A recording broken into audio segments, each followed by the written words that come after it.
Hello everyone. आज बात करते हैं कुछ क्वेश्चंस की जो डिटर्मिनेंट्स पे बेस्ड हों। तो अब आपने जो प्रॉपर्टीज़ पढ़ी थी उन प्रॉपर्टीज़ का यूज़ करते हुए हमने डिटर्मिनेंट्स को खोलना पड़ता है और उन्हें प्रूव करना पड़ता है।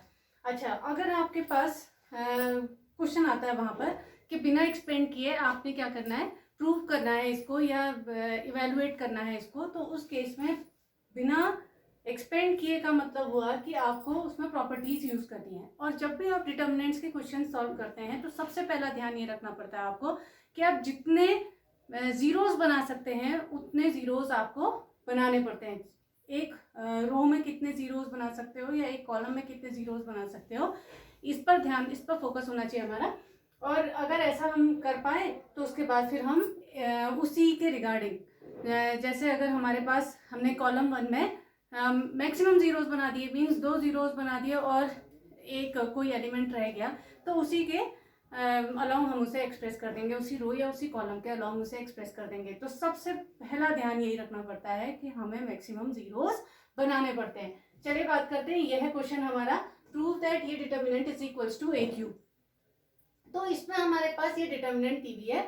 जब हमारे पास ये दिया है तो हमने आपसे कहा कि आपको मैक्सिमम जीरोस बनाने की ओर ध्यान देना पड़ता है। तो हमें सबसे प्यारी चीज तो ये दिख रही है, ये देखिए, ठीक है। तो ये जब हमें दिख रहे हैं तो हम क्या कर सकते हैं, ये 2a है, अगर इसे भी 2 से मल्टीप्लाई कर दूं तो इन दोनों को घटाने से हमें क्या मिल जाएगी, 0 मिल जाएगा। दूसरा ये 3a है, इसे 3 से मल्टीप्लाई कर दूं तो ये 0 हो जाएगा। मल्टीप्लाई करने के बाद माइनस करने पर ये 0 हो जाएगा। इसका मतलब ये है, और जो ऑपरेशन एक में अप्लाई हो चुका है उसका हम यूज दूसरे वाले में नहीं करेंगे। ये भी हमारी एक प्रॉपर्टी थी। तो बात करते हैं इसमें, जब मैं इसे प्रूव करना शुरू करूंगी तो सबसे पहला काम, मैं R2 को चेंज कर रही हूँ, R2 और R3 को चेंज करूंगी और A का R1 का उसमें यूज करूंगी। तो मैं क्या लिख रही हूँ, देखिए, R2 को चेंज कर रही हूँ मैं, R2 बदल रहा है किसमें, R2 माइनस 2R1 में। एक तो ये, एंड दो चीजें एक साथ अप्लाई कर रही हूँ, तो ध्यान रखना है कि अब मैं R2 अप्लाई ना करूँ यहाँ पर कहीं पर, ठीक है। तो अब मैं R3 को भी चेंज करना चाह रही हूँ और इसके बदले क्या लिखना चाह रही हूँ, R3 माइनस, R3 में 3a है तो 3 से मल्टीप्लाई करूंगी अगर मैं R1 को, तो वो चेंज हो जाएगा। देखिए चेंज किसमें हो रहा है, R2 चेंज हो चुकी है ना, इसलिए R2 का यूज यहाँ पर नहीं होना चाहिए था, ठीक है। और R1 का आप कर सकते हैं, क्यों, क्योंकि वो एक टूल की तरह यूज हो रही है इसमें, R1 रो, ठीक हो गई। तो हम इस तरीके से इन क्वेश्चंस को करेंगे। जब हम कर रहे हैं R2 को चेंज कर रहे हैं R2 माइनस 2R1 में, तो हमारी जो डिटर्मिनेंट है वो कैसे चेंज हो जा रही है, देखिए ऊपर R1 और R1 में कोई चेंज नहीं है, देखिए R2 चेंज हो रहा है और R3 चेंज हो रहा है, तो R1 को एज इट इज उतार दीजिए, a प्लस बी और a प्लस बी प्लस सी, ठीक है। R2 चेंज होकर क्या बन गया, R2 माइनस 2R1, मतलब कितना, 0, ठीक है। 2a minus 2a is equals to 0। ये कितना हो जाएगा, देखिए 3a plus 2b minus 2R1, 2R1 मतलब माइनस 2a माइनस 2b, तो हमारा ये भी कैंसिल हो गया, बचा क्या, a। आई बात समझ में। इसके बाद 4a plus 3b plus 2c में से आपको ट्वाइस ऑफ ये माइनस करना है, means 2a minus 2b minus 2c, आपका 2c कैंसिल हो गया, बचा 2a प्लस b। तो यहाँ पर हमारे पास आ जाएगा 2a प्लस b। इसी तरीके से आप थर्ड रो को भी चेंज करना चाह रहे हैं बाय R3 माइनस 3R1, तो R3 में से 3R1 हमने माइनस किया तो ये चीज तो हमारी 0 आ गई।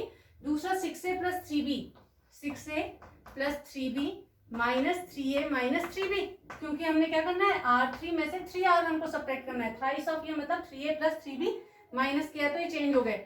हमें क्या मिलता है, देखिए यहाँ पर 3a के, आगे बात समझ में। इसी तरीके से हम इस पे भी यूज करेंगे, तो 10a plus 6b plus 3c minus 3a minus 3b minus 3c। ये लीजिए 3c से 3c कैंसिल हो गया, बचा क्या, 7a plus 3b, 7a plus 3b, ठीक हो गया। अब हमारे पास और भी कुछ कर सकते हैं क्या हम, हाँ और भी कर सकते हैं। वैसे देखिए हमने एक कॉलम में मैक्सिमम जीरोस ले आए, 2 जीरोस हो गए जी हमारे, ठीक है। जब 2 जीरोस हो गए हैं तो इस केस में हम इसे डायरेक्ट भी एक्सपेंड कर सकते थे। अगर हम डायरेक्ट एक्सपेंड नहीं करना चाह रहे हैं तो हम एक प्रॉपर्टी और अप्लाई कर सकते हैं, एक स्टेप और आगे से बढ़ा सकते हैं ताकि हमारा कैलकुलेशन और इजी हो जाए, ठीक हो गया। एक चीज तो मैं क्या करती हूँ, देखिए इस कॉलम में a कॉमन है, ए सबका मल्टीफैक्टर है, तो हमने ए को बाहर निकाल सकते हैं। तो हम इसे क्या लिख सकते हैं, ए टाइम्स ऑफ 1 0 0, और ये बचा ए प्लस बी प्लस सी, और यहाँ पर बचा हमारा ए, ये 2a प्लस बी, और यहाँ पर बचता है हमारा 3a, यहाँ 7a प्लस 3b। हमने कॉलम 1 में से किसको बाहर निकाल दिया, ए एलिमेंट को, कॉमन मल्टीपल को बाहर निकाल दिया है। इसी के बाद हम क्या कर सकते हैं, हम R3 में से थ्राइस ऑफ R2 अगर सब्ट्रैक्ट कर देते हैं तो हमारे पास एक और एलिमेंट हमारा 0 हो जाता है। तो हम इसे क्या लिखते हैं, देखिए हम चेंज करना चाह रहे हैं, R3 को ही कर देते हैं, R3 माइनस 3R2। तो केवल चेंज हम R3 में शो कर रहे हैं, तो R2 और R1 को एज इट इज उतार देते हैं। तो R1 है हमारे पास, डिटर्मिनेंट हमारी रही A1 A plus B plus C. जो भी प्रॉपर्टी आप अप्लाई कर रहे हैं प्लीज उससे लिखिए, ठीक है। और R1 और R2 को हमने ऐसे लिख दिया A 2A प्लस बी। अब चेंज करते हैं, देखिए 0 में से थ्राइस ऑफ 0 माइनस क्या means 0, 3A minus thrice of A means 0, और 7A प्लस 3B, देखिए क्या लिखूं, 7A प्लस 3B में से आपने थ्राइस ऑफ R2 सब्ट्रैक्ट किया है, तो क्या जाएगा, 3 2 6A माइनस 3B, ये कैंसिल हो गया, बचा हमारा A। ठीक हो गया जी। अब A यहाँ पर आ गया, अब मैं इसके रिस्पेक्ट में खोल सकती हूँ, इसके रिस्पेक्ट में खोल सकती हूँ, चाहे कैसे भी खोल सकती हूँ। अब मैं डिटर्मिनेंट को सीधे ओपन कर दूंगी, तो मेरा डिटर्मिनेंट का वैल्यू क्या आ जाएगा, A के रिस्पेक्ट में, ये पहले कॉलम के रिस्पेक्ट में हमने इसे खोला, बाकी एलिमेंट्स तो हमारे 0 है, पहला ही काउंट करेगा, तो पहले पे हमारे पास पॉजिटिव होता है, और बाकी हमने डिटर्मिनेंट बना दी यहाँ पर A 2A प्लस बी 0 और A। जब मैं इसे एक्सपेंड करूंगी तो क्या बन जाएगी, ये A into A square minus 0, देखिए A square minus 0 is equals to A cube, और A क्यूब ही मुझे प्रूव करना था। तो इस तरीके से हम इन क्वेश्चंस को करेंगे। मैक्सिमम जीरोस बनाने की कोशिश करिए, जितने जल्दी आप मतलब प्रॉपर्टीज का यूज करना है, जितने ज्यादा हम प्रॉपर्टीज को यूज करके उस डिटर्मिनेंट को छोटे से छोटा रूप में ले आए, ताकि हमारा कैलकुलेशन इजी हो जाए। ठीक है, अगली बात करते हैं, अगला क्वेश्चन पकड़ते हैं।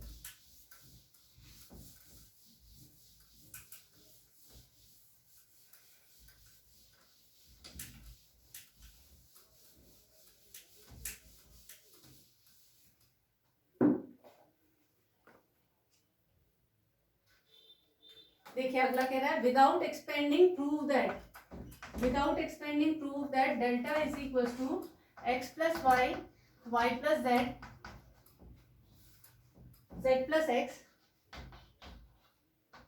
जेड एक्स वाई, और ये 1 1 1 इज इक्वल टू 0। बिना एक्सपेंड किए हमने दिखाना है कि ये डिटर्मिनेंट जो है, इसकी वैल्यू जो है वो 0 के इक्वल है। ठीक है, हम क्या करते हैं, रो 1 और रो 2 को ऐड कर देते हैं। रो 1 रो 2, देखिए यहाँ x प्लस वाई है, यहाँ y प्लस जेड है, यहाँ z प्लस एक्स है, लेकिन अगर मैं इसमें इसे ऐड कर दूंगी तो x plus Y plus Z बन जाएगा, ये x plus Y plus Z बन जाएगा, ये भी x plus Y plus Z बन जाएगा। अब x plus Y plus Z जो है वो 1 के प्रोपोर्शन में है, मतलब 1 का x plus Y plus Z times है ये वाली रो। तो हमने ये पढ़ा था कि अगर दो रोज आपस में प्रोपोर्शन में होती हैं तो उसका वैल्यू क्या होता है, 0 के इक्वल होता है। तो हम डायरेक्ट इसमें क्या लिख सकते हैं, देखिए हमने R1 को चेंज किया और हमने उसे लिख दिया R1 प्लस R2। तो हम डेल्टा को क्या बना दे रहे हैं, x plus Y plus Z, Y plus Z plus X, और z जिस पे चेंज कर रहे हैं देखिए उसी को लिखा, R1 में चेंज हो रहा है ना, z plus X plus Y, और नीचे हमारे पास z X Y 1 1 1 as it is रहे। क्यों, क्योंकि हमें केवल ऑपरेशन किस में अप्लाई करना था, R1 में अप्लाई करना था। अब हम डायरेक्ट लिख देंगे, since R1 and R3 are proportional, so the value of the determinant is equals to 0। आगे बात समझ में। तो प्रॉपर्टीज का हमने कितने प्यारे से यूज कर रहे हैं, देख रहे हैं आप। तो अगला क्वेश्चन हम लेते हैं इसी तरीके से।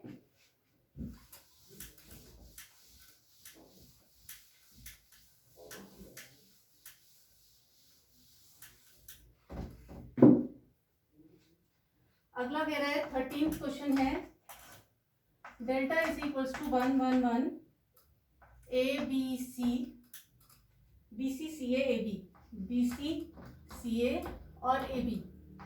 ठीक है, ये हमारे पास हो गया। तो इस वाले केस में हम क्या करेंगे, हमें क्या दिख रहा है, अगर मैं इसमें से वही मैक्सिमम जीरोस बनाने की कोशिश करते हैं, कोई चीज कॉमन फैक्टर है नहीं, कोई कॉमन एलिमेंट है नहीं जो बाहर निकल सकता है, तो जीरोस बनाने के लिए जहां पर भी हमें 3 1 दिख गए वहां पर तो हम वैसे ही खुश हो जाते हैं कि हम तो मैक्सिमम जीरोस बना सकते हैं। दो में ऑपरेशन लगा के 2 जीरोस तो फिर भी मैं पा सकती हूँ।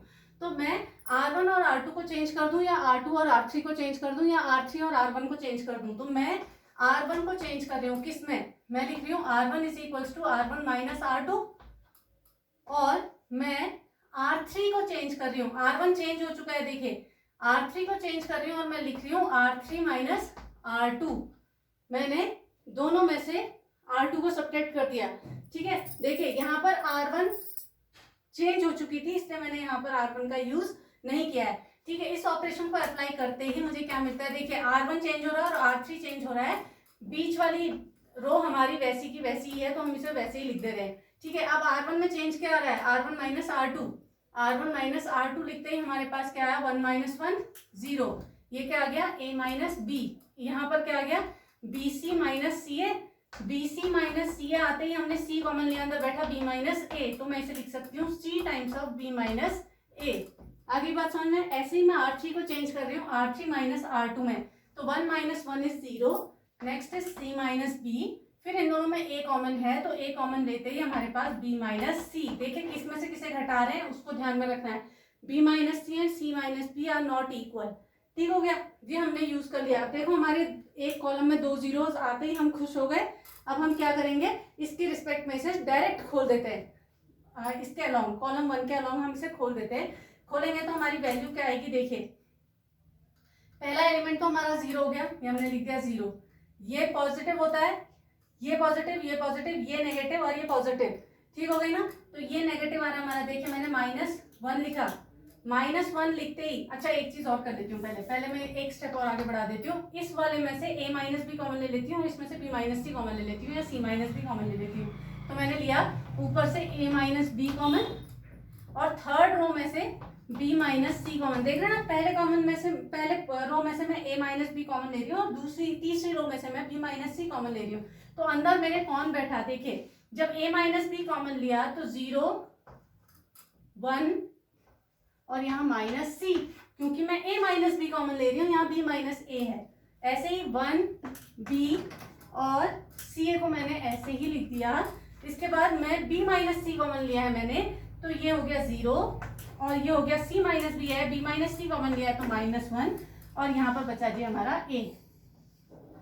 लो जी, अब तो प्यारे से खोल दिया जा सकता है इसे क्या लिखूं मैं, A minus B into B minus C, और हमारा जो सेकंड एलिमेंट है वो नेगेटिव होता है, तो हमने बाहर साइन लगा दिया, इसके बाहर साइन लगा दिया माइनस का, और डिटर्मिनेंट लिख दी। डिटर्मिनेंट कौन सी लिखूंगी, इसको खोल रही हूँ मैं, देखिए तो 1 माइनस सी माइनस 1 और A, 1 माइनस सी माइनस 1 और A। अब एक्सपेंड करते हैं इसे, एक्सपेंड करते ही हमें क्या मिलेगा, देखिए A माइनस बी, बाहर माइनस का साइन है, फिर B माइनस सी, और इसे खोलते ही अंदर क्या बैठा, A माइनस सी इंटू -1 हमारे पास हो गया C, A माइनस सी के, तो इस माइनस को इसको दे देते हैं, तो हमें क्या मिल रहा है, देखो A minus B, B minus C और C माइनस A, ये हमारी वैल्यू आ गई इस डिटर्मिनेंट की। तो इन डिटर्मिनेंट्स को हम इस तरीके से सॉल्व करते जाएंगे, तो हमारे जो क्वेश्चंस हैं वो इजीली सॉल्व हो जाते हैं। मतलब ध्यान में क्या रखना है आपने, कि आपको मैक्सिमम जीरोस बनाने की कोशिश करनी पड़ती है, और प्रॉपर्टीज को अपने दिमाग में बैठाए रखिए कि प्रॉपर्टीज कौन कौन सी प्रॉपर्टीज हैं, क्या मैं यहाँ पर अप्लाई कर सकता हूँ या कर सकती हूँ। और आज आपका जो होमवर्क होगा वो होगा आपकी एक्सरसाइज 4.2। एक्सरसाइज 4.2 आप करिए कोशिश, कुछ और क्वेश्चंस जो होंगे कल बात करेंगे उन क्वेश्चंस की। अनुज ने बना दी।